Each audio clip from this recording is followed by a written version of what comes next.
Chirala municipality 7వ వార్డులో ఉన్నాం మనం. అన్న మీ పేరన్న? పేర్లు నాని. గత 5 ఏళ్లలో జగనన్న పరిపాలన ఎలా ఉంది? చాలా బాగుంది. ఎందుకంటే దేశంలోనే ఎక్కడా లేని విధంగా ఈ రోజున ఆంధ్రప్రదేశ్ చూసుకుంటే సంక్షేమ పథకాల విషయంలో కానివ్వండి, రాజకీయంగా ఎస్సీ ఎస్టీ బీసీ మైనార్టీలకు వాళ్ళకి పదవులేసే విషయంలో కానివ్వండి చాలా బాగుంది. ఇతర రాష్ట్రాలతో పోల్చుకుంటే ఏపీ చాలా బాగుంది. అయితే ఈ ఎన్నికల్లో చీరాల నుంచి కరణం వెంకటేష్ గారు ఎమ్మెల్యే అభ్యర్థిగా పోటీ చేస్తున్నారు. ఆయన గెలుపుకి ఎంతవరకు ఇక్కడ అవకాశం ఉంది?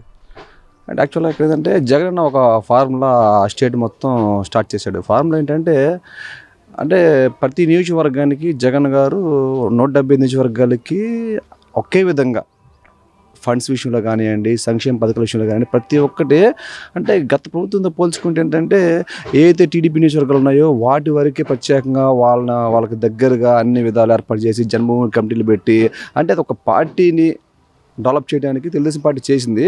జగన్మోహన్ రెడ్డి అధికారంలోకి వచ్చిన తర్వాత మాత్రం రాష్ట్రం అంతా ప్రజలంతా 170 నియోజకవర్గాలు అంతా మంచి జరగాలి అన్న ఉద్దేశంతో సంక్షేమ పథకాలు అన్నీ చేశారు. కాబట్టి ఆ ధైర్యంతో ఈ రోజున ఒక్కొక్కరిని నియోజకవర్గాలు మార్చారు, ఒక్కొక్కరిని జంబ్లింగ్ చేసినా కూడా అంతిమంగా టార్గెట్ ఏంటంటే జగనన్న ఫోటో మీదే రేపు ఎలక్షన్కి వెళ్ళబోతున్నారు ఎవరైనా కానీ. ఖచ్చితంగా ప్రతి ఒక్కరూ 175 to 175 కొట్టేది అని చెప్పేసి మేమైతే గట్టిగా నమ్ముతున్నాం.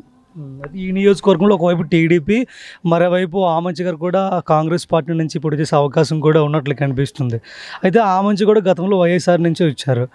ఇలాంటి బలమైన నాయకులు వేరే పార్టీకి వెళ్ళిపోతున్నారు కాబట్టి ఓట్లు చీలే అవకాశం ఉందా? ఇలాంటి సందర్భాల్లో అసలు వెంకటేష్ గారు గెలిపి ఇక్కడ ఖాయమేనా?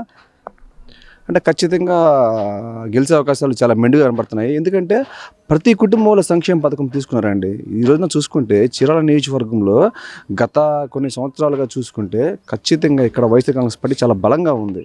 ఏదో చిన్న చిన్న రాజకీయ సమీకరణ వల్ల చిన్న ఇటు వల్ల ఏదన్నా కొంచెం మెజారిటీ తగ్గిద్దాము కానీ గెలుపు మాత్రం 100% పక్కా అని చెప్పేసి ఆటోమేటిక్గా అందరూ అనుకుంటున్నారు.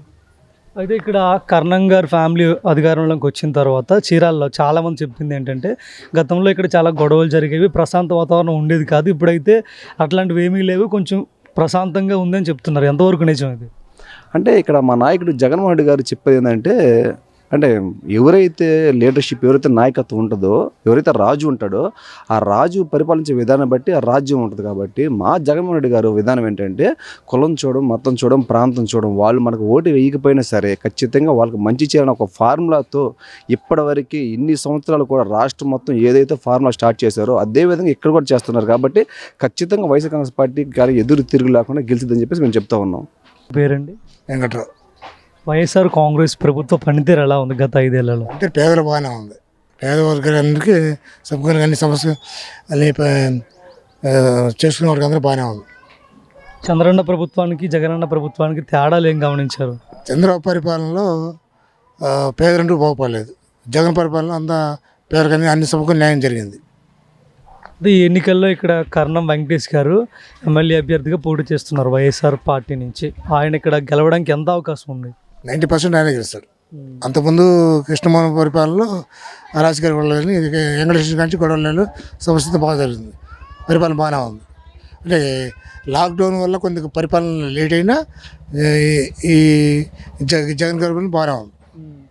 ఇక్కడ తెలుగుదేశం పార్టీ ఓవైపు ఉంది, కర్ణం గారు కూడా ఆ పార్టీ నుంచి వచ్చారు, మరోవైపు బలరాం గారు వాళ్ళ అబ్బాయి వెంకటేష్ గారు ఉన్నారు, ఇంకోవైపు ఆమంచి గారు కూడా బలమైన నాయకుడు, ఆయన కూడా ఒకవైపు ఉన్నారు.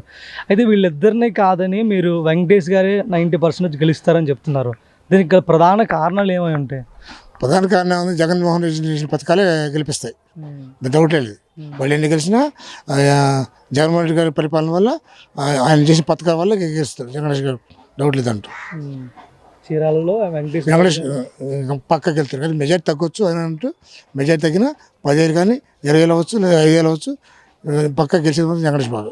వెంకటేష్ గారిని మీరు ఎప్పుడైనా చూసే ఉంటారు? చూసాము, కలిసాము, మాట్లాడాము. మీకు ఎలా అనిపించింది ఆయనతో మాట్లాడినప్పుడు? బాగానే ఉంది, స్పందన బాగానే ఉంది, బాగానే ఉంది. ఎలాంటి మనిషి అనుకుంటున్నారు? మంచి మనిషి. అంతకుముందు కరణం బలరాము అతను వేరు, ఇతను వేరు, దాని డౌట్ లేదు. గెలుతానికి పక్కగా కలుపుకుపోతారు. ప్రతి వ్యక్తి మాట్లాడే వ్యక్తి వెంకటేష్ బాబు. మీ పేరండి? తెలుసా. జగనన్న పరిపాలన ఎలా ఉంది ఇక్కడ? ఇక్కడ బాగానే ఉంది, బ్రహ్మాండంగా ఉంది. ఇక్కడ జగన్నే మేము గెలిపించుకుంటాం, ఆయనే మాకు కావాలి. అంటే చాలా బాగుందని చెప్తున్నారు.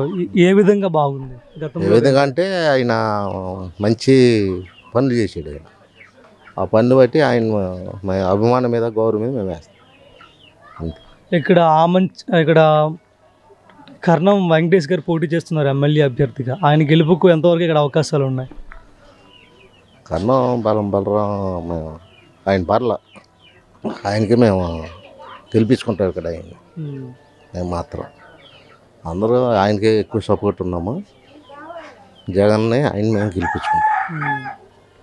అంటే కర్ణం గారు వచ్చిన తర్వాత ముఖ్యంగా వెంకటేష్ గారు ఇక్కడ వచ్చిన తర్వాత చీరాలలో ఇంతకుముందు చాలా గొడవలు జరిగేవి. ఇప్పుడు మాత్రం ఆయన వచ్చాక చాలా వరకు తగ్గాయి. ఇప్పుడు ప్రశాంతంగా ఉందని ఎక్కువ మంది చెప్తున్నమాట. దీనికి ఎంతవరకు నిజం? కాదు ఇప్పుడు పర్లే ఎవరో చెప్పారు అనుకుంటా, అదే ఆయన మాత్రం అంత బాగా ఎన్నికల్లో ఆయనే గెలిపించుకుంటారు. గెలిపించుకుంటాం. వెంకటేష్ గారిని ఎమ్మెల్యే అభ్యర్థి గెలిపించుకుంటారు. గెలిపించుకుంటాం.